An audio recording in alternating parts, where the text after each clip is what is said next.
Eros and Psyche, a Greek myth. A king had three charming and lovely daughters, and the youngest, Psyche, was so beautiful that strangers from nearby countries came to see her. They even began paying her honors and praise, which made the goddess Aphrodite jealous. Finally, Aphrodite heard one too many compliments about Psyche's beauty, so she decided to punish Psyche. Aphrodite called her son Eros and told him to shoot one of his arrows at Psyche while she was sleeping. Eros's arrows were poisoned with love, so whoever he shot would fall in love.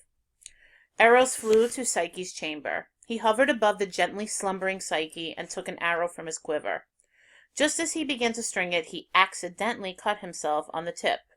He immediately fell in love with Psyche and thought she was the most wonderful thing ever created.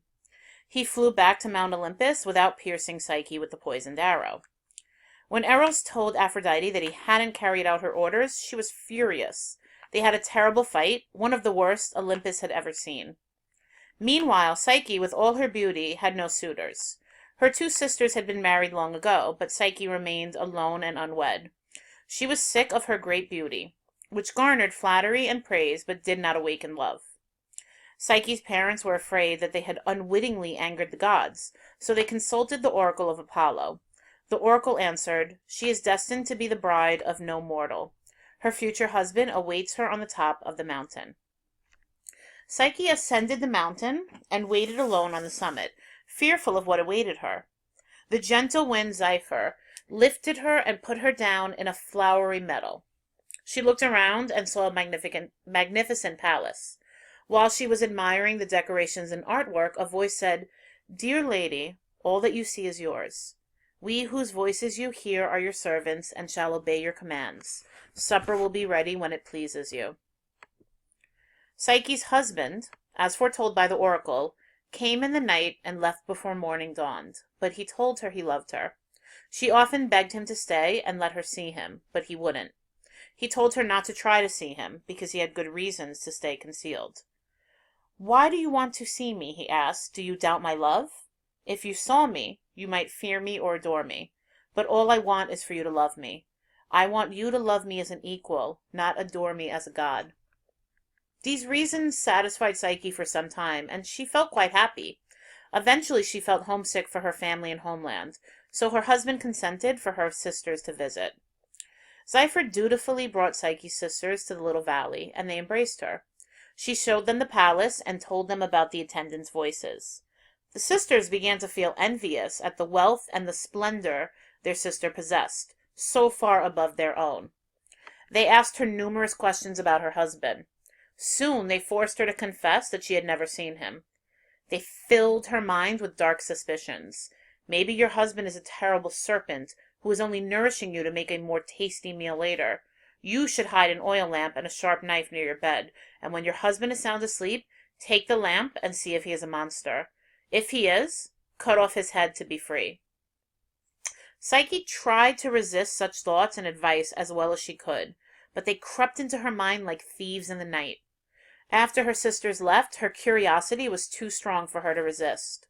When her husband had fallen asleep, she silently rose and, with the aid of the lamp, looked upon his visage. She saw not a hideous beast, but the most beautiful and charming of the gods.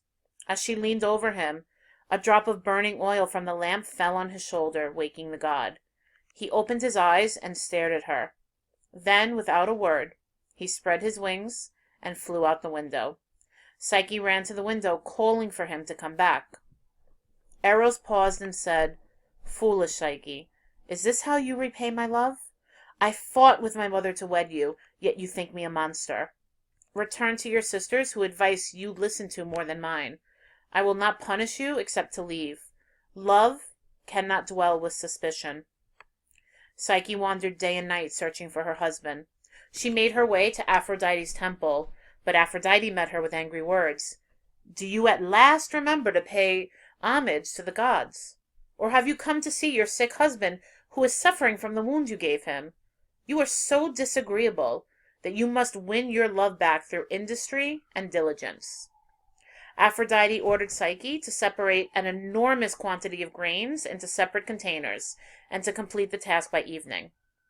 Psyche stared at the mounds of wheat barley, beans, and lentils, and couldn't think where to begin. While she sat despairing, Eros stirred up a little ant to take compassion on her.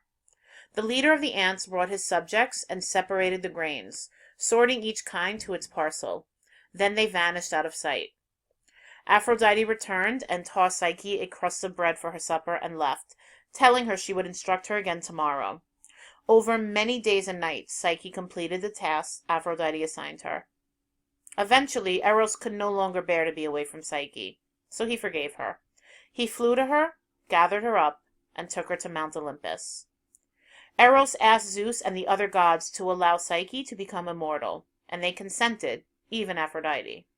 Eros handed Psyche a cup of ambrosia, explaining, "Drink this and be immortal, and we shall never again be parted."